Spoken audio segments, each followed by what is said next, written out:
The sound of shattering glass echoed through my apartment as I watched my $200 Venetian vase, a cherished memento from my honeymoon, explode into dozens of blue shards against the hardwood floor. Amber's face contorted with rage, her hand already reaching for another decorative piece. "Touch anything else and I'm calling the police," I said, surprised by the steadiness in my voice despite my trembling hands. "You can't kick us out. We have rights," she screamed. My brother Jake stood there, shifting uncomfortably between us, his usual charm replaced by panic. I felt a strange calm wash over me, like I'd finally reached the eye of a storm I'd been fighting for months. "1 week," I repeated. "You have 1 week to find somewhere else to live." How did I end up here? How did I become the villain in my own apartment? Flashback. The call that started everything. I was enjoying my day off, lounging on my sofa and scrolling through Netflix when my phone rang. My mother's name flashed on the screen, and a familiar knot formed in my stomach. Mom only called when she wanted something. "Hey Ruby, how are you doing?" Her voice had that sweet, insinuating tone that I'd grown to recognize since childhood. The same tone she used when convincing my father to buy Jake his first guitar despite our tight finances. "I'm good. Just relaxing." "What's up?" I asked, already bracing myself. "Well, I need to ask you for a small favor," she said, confirming my suspicions. "Your brother just moved out of his apartment. His lease ended and he's having some temporary money problems." I closed my eyes and saw 7-year-old Jake crying until he got the last cookie, 13-year-old Jake borrowing my savings for concert tickets he never repaid, 20-year-old Jake dropping out of college because it wasn't his scene. Each memory layered on top of the other like sediment, forming the mountain of resentment I'd been carrying. "Mom, where is this going?" I asked, though I already knew. "Well, you have that empty apartment from your divorce with Mark," she said, her voice getting higher. "Jake needs somewhere to stay until he gets back on his feet. I thought maybe he could stay there for a little while, just until he sorts things out. That apartment was my financial safety net. After my divorce 3 years ago, I kept the apartment we had bought together as part of the settlement. 2 years later, I bought myself a nicer place in a better neighborhood, taking on a hefty mortgage. My plan was to rent out the old apartment to help cover my mortgage payments." "Mom, I was planning to rent that place out," I reminded her. "I need the rental income to help with my mortgage." "I know, sweetie, but this is family we're talking about. Jake really needs help right now. You're doing so well at your marketing job and he's struggling. It would just be temporary." "Temporary." I almost laughed. In our family, nothing involving Jake was ever temporary. His childhood tantrums weren't just a phase. His teenage rebellion wasn't just acting out. His adult irresponsibility wasn't just finding himself. Each time my parents made excuses, prolonging the inevitable moment when Jake would have to face consequences. I knew that if I refused, Mom would bring this up at every family gathering for the next decade, suddenly hinting at how I'd abandoned my brother in his time of need. "Fine," I said after a long pause. "He can stay there temporarily, but I mean temporarily. Thank you so much. Jake will be so grateful. I'll tell him right away." Before I could set any more conditions, she hung up. I threw my phone onto the couch cushion next to me and groaned loudly. So much for my rental income. At the apartment, the rules, a week later, I met Jake at the old apartment with his few belongings. He looked exactly as I expected. Casual, relaxed, like he didn't have a care in the world despite being essentially homeless and jobless. "Hey sis, thanks for this. You're a lifesaver," he said, giving me a quick hug. He smelled like he'd just smoked a cigarette, another habit our parents had chosen to ignore. Jake had always been the artistic one, which somehow excused everything from poor grades to poor choices. "Yeah, well, like I told Mom, this is temporary," I said, unlocking the door and walking inside. The place was clean and empty, with just the basic furniture I'd left behind. "I need to rent this place out eventually." Of course, Jake said, looking around.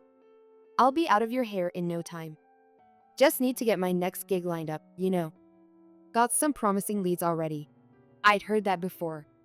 After his band fell apart last year, creative differences, according to Jake. His unreliability, according to everyone else. Every gig was always just about to happen. Jake, I need you to follow some rules while you're here. He turned to me with a slightly annoyed expression but quickly masked it. Sure, shoot. First, no moving anyone else in without my permission. Second, clean up after yourself. This place needs to stay in good condition. Third, no loud parties. The neighbors already know me and I don't want complaints. Fourth, no pets without asking me first. Jake held up his hands. Totally reasonable. I promise I'll be the perfect tenant. You won't even know I'm here. As I drove home that night, I felt that familiar mix of hope and doubt. Maybe this time would be different. Maybe at 26, Jake was finally growing up. Maybe I was wrong to always expect the worst. The honeymoon period. For the first few weeks, I was vigilant. I'd stop by after work unannounced. And to my surprise, Jake seemed to be keeping his promises. The apartment was reasonably clean. No strange people were living there, and he even cooked dinner for me a few times when I came over. See, I told you I'd grown up, he said one evening as we ate pasta he'd prepared.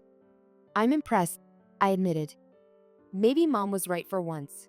When I went to my parents' house for our traditional Saturday dinners, they were full of praise. It's so good to see you two getting along, Mom said, serving meatloaf. Family should always help family. I'm proud of you, Ruby. Dad nodded in agreement. Jake says you've been really supportive. That's what siblings are for.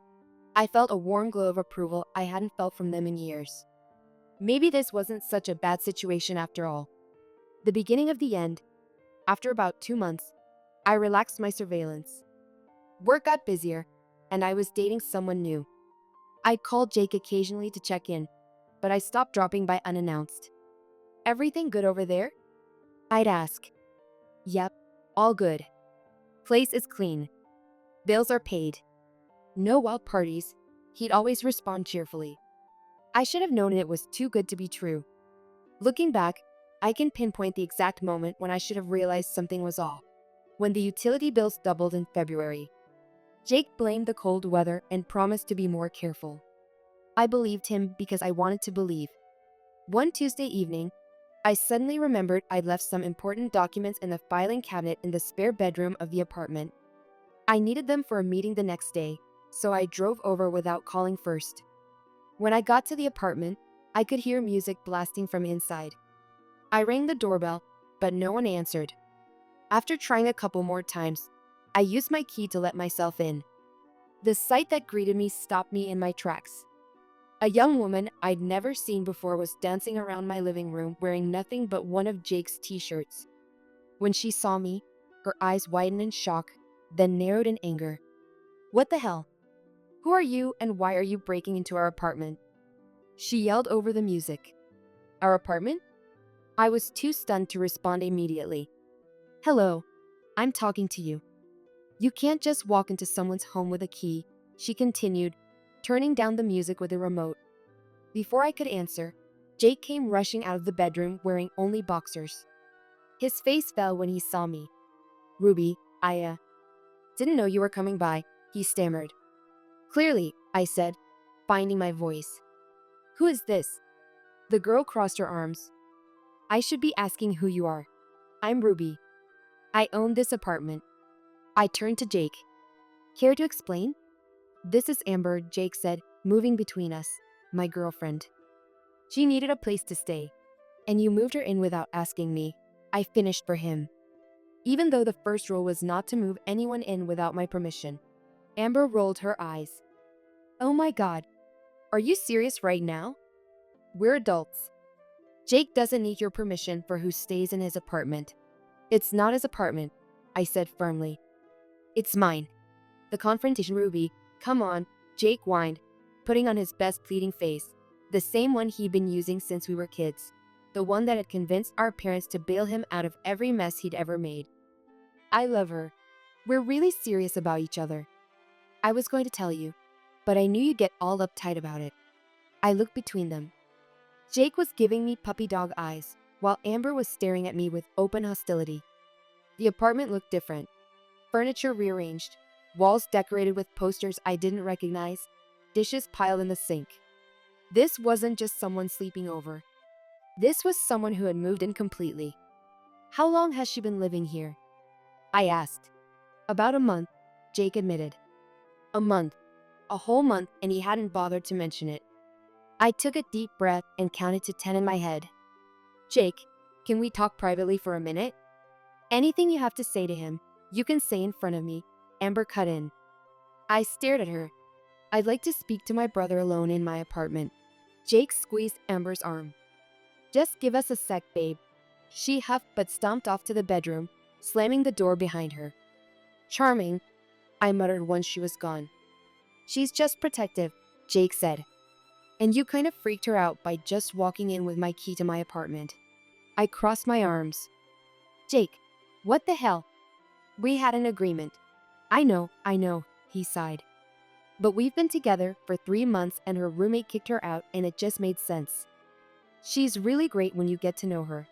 Looking at my brother, the same brown eyes as me, the same dimple in his left cheek, I saw not just the man standing before me, but all the versions of him I'd watched my parents rescue over the years.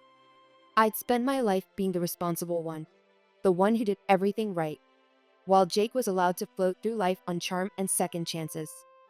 Fine, I said. She can stay too. But the other rules still apply.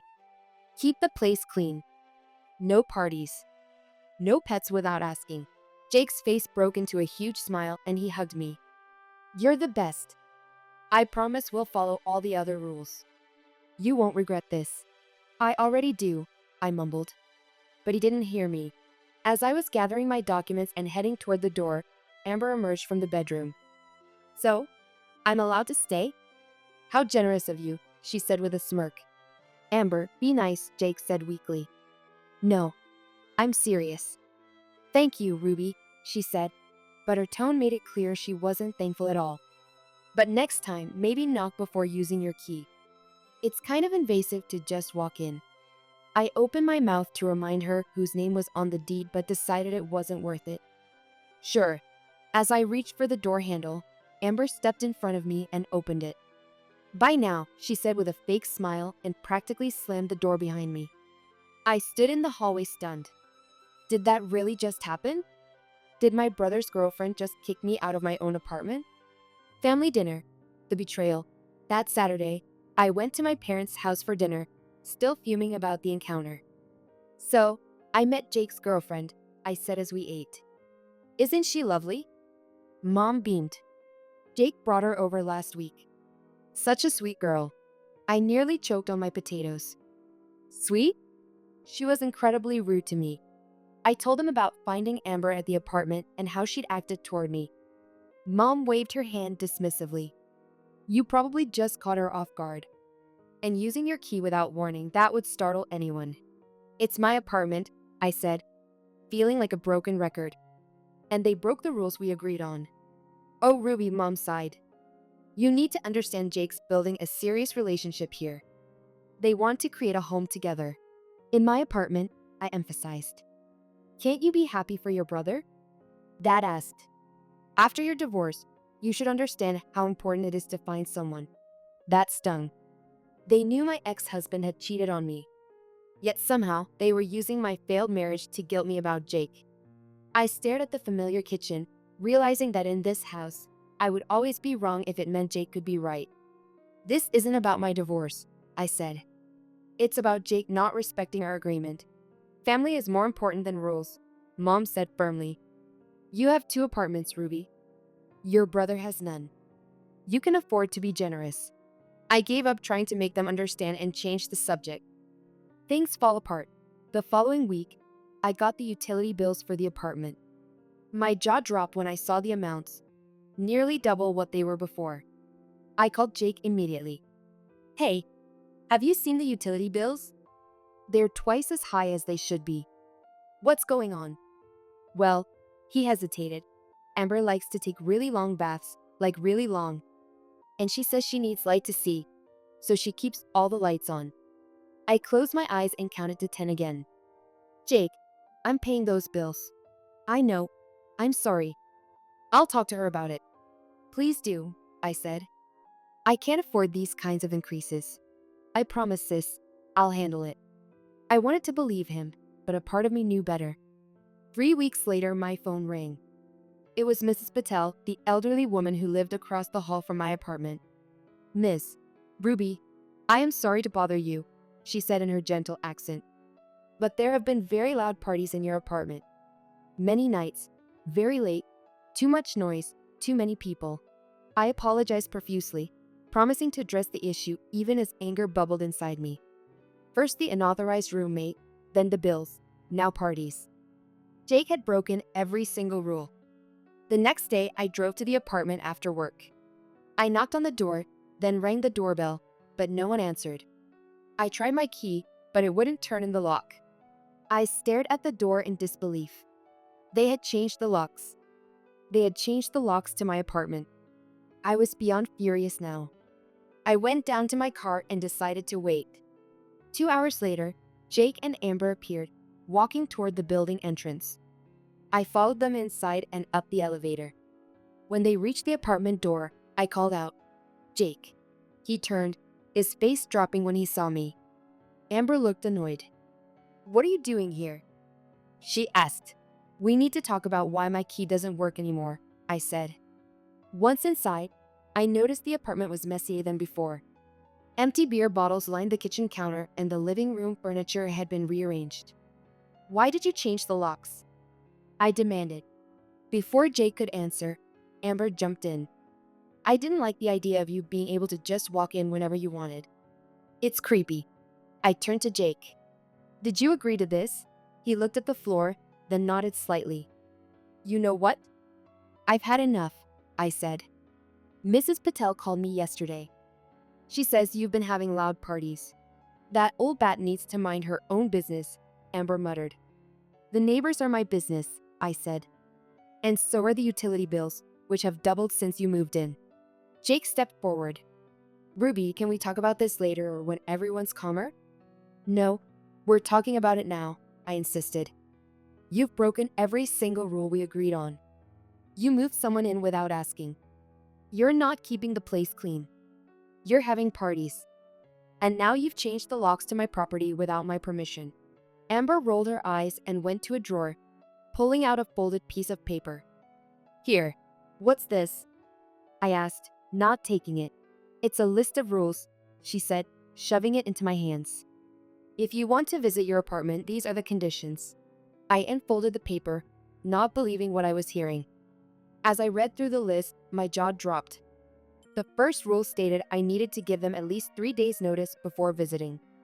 The second said I couldn't come after 7 p.m. or before 10 a.m. The third forbidden topic was any discussion of bills. Rule 4 stated I needed to be quiet while visiting and not create drama. Rule 5 demanded I buy them new furniture since the current stuff was old and ugly. The list went on with increasingly ridiculous demands. I looked up from the paper to see Amber smirking and Jake looking uncomfortable. Something snapped inside me. Back to present, so here I was, watching my Venetian vase shatter against the floor while stating my ultimatum. "You have 1 week to move out," I repeated, my voice calm despite the rage I felt. "You can't do this to us." Amber shouted, tears forming in her eyes.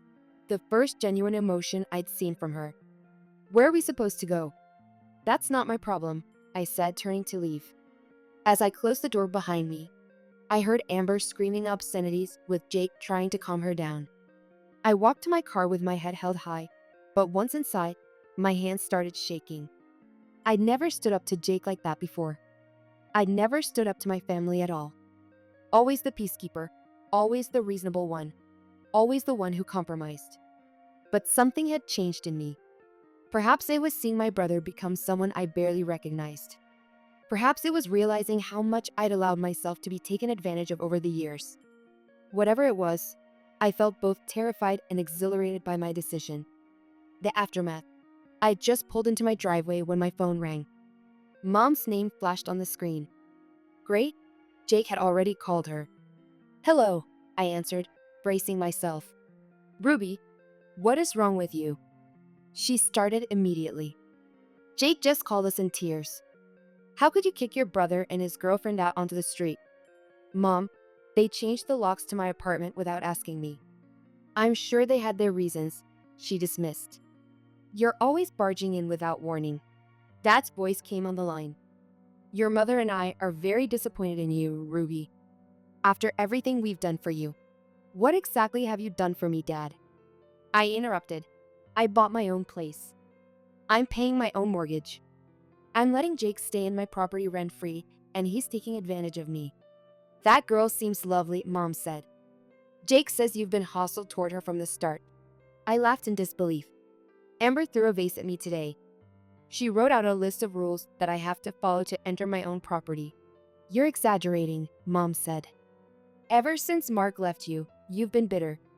We understand, sweetie, but don't take it out on your brother. I couldn't believe what I was hearing.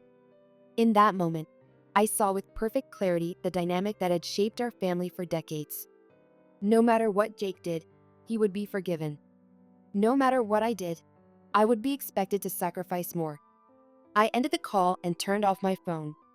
I sat in my car for a long time, staring at nothing, letting the anger and hurt wash over me. The eviction. The next day, I called a lawyer friend to make sure I was within my rights to evict Jake and Amber. She confirmed that since they weren't on any lease and the property was in my name, I could legally require them to leave. I also arranged for a locksmith to meet me at the apartment the following week. The days passed slowly. Jake called several times, but I let it go to voicemail. His messages oscillated between angry, "You're being totally unreasonable," and pleading, "Please, Ruby, we have nowhere else to go." I didn't respond to any of them. Mom and Dad called too. I ignored their calls as well. Finally, the week was up. I took the day off work and drove to the apartment, the locksmith scheduled to arrive an hour after me. I wasn't sure what to expect. Would they still be there? I knocked on the door, and to my surprise, Jake answered almost immediately. His eyes were red-rimmed, and he looked tired. "We're almost done packing," he said quietly. I nodded and stepped inside. The apartment was a mess, boxes and bags everywhere. Amber was in the bedroom shoving clothes into a suitcase. "Where will you go?" I asked, despite myself. "Mom and Dad said we can stay with them until we figure something out," Jake replied, not meeting my eyes. I felt a tiny pang of guilt, which I quickly suppressed. This was the consequence of their actions, not mine. We didn't speak much as they finished packing. Amber refused to look at me, moving around as if I were invisible. When they were finally ready to leave, she threw the keys onto the floor at my feet without a word. "Amber," Jake said weakly, but she was already out the door. Jake lingered for a moment. "I'm sorry about the vase," he said. "And the locks. It was Amber's idea, but I went along with it." "You always go along with things, Jake," I said. "That's your problem." He nodded sadly, then picked up the last of his bags and left. Rebuilding. After Jake and Amber left, I surveyed the damage to my apartment. The place was a disaster.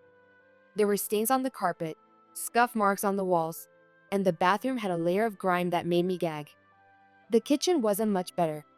The sink was full of dirty dishes, and something unidentifiable was growing in the refrigerator.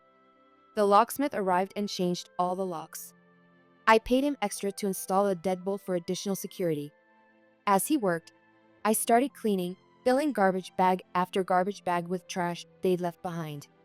It took me 3 full days to get the apartment back into decent shape. I had to hire professional cleaners for the bathroom and kitchen, and I ended up replacing the carpet in the living room. All told, it cost me over $1,000 to fix everything. Once the apartment was clean, I listed it for rent. I took professional photos, wrote up a detailed description, and set a fair price that would cover my mortgage with a little extra for maintenance. Within a week, I had multiple applications. I vetted each potential tenant carefully, checking references and running credit checks. Finally, I settled on a young doctor who was starting her residency at the local hospital. She had excellent credit, steady income, and no pets. We signed a proper lease agreement with all the details spelled out clearly. The day she moved in, I handed her the keys with a sense of accomplishment. This was how it was supposed to go. a business transaction between responsible adults. As I drove home, I felt lighter. The rental income would help significantly with my mortgage payments, just as I'd planned before Jake had derailed everything. For the next few weeks, I enjoyed my peaceful life. I focused on work, started taking a yoga class, and went on a couple of dates. It was nice to have my own space and boundaries again. My parents eventually stopped calling, though they still send occasional texts asking me to stop being stubborn and make amends with your brother.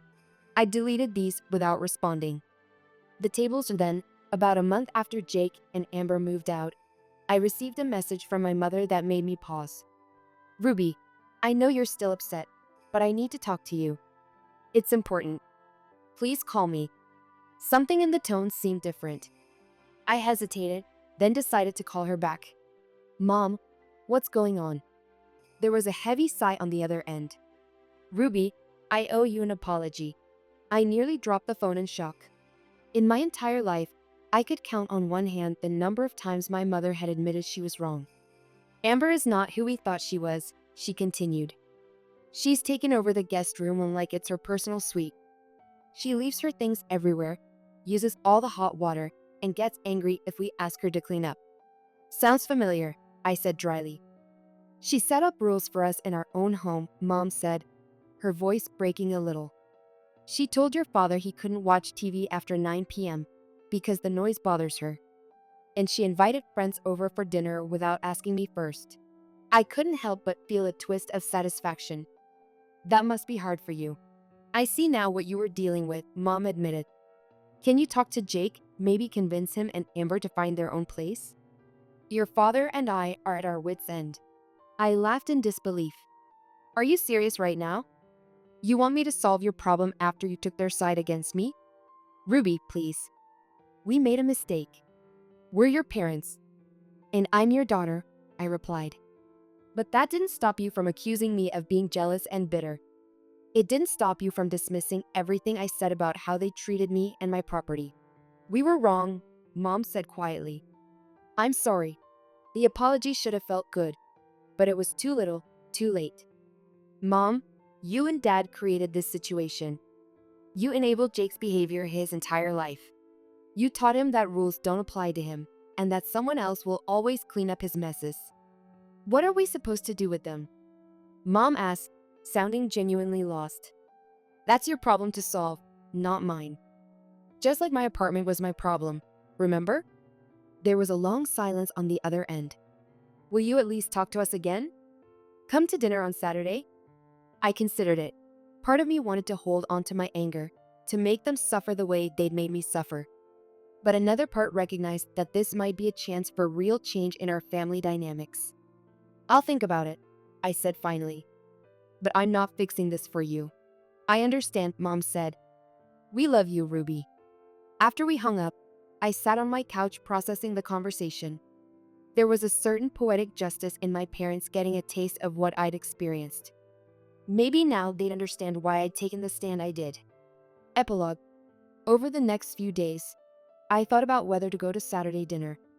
In the end, I decided to go, not to fix their problems, but to establish new boundaries for our relationship going forward.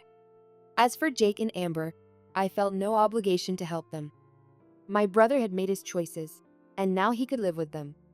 If this experience finally forced him to grow up and take responsibility for his life, maybe something good would come of it after all.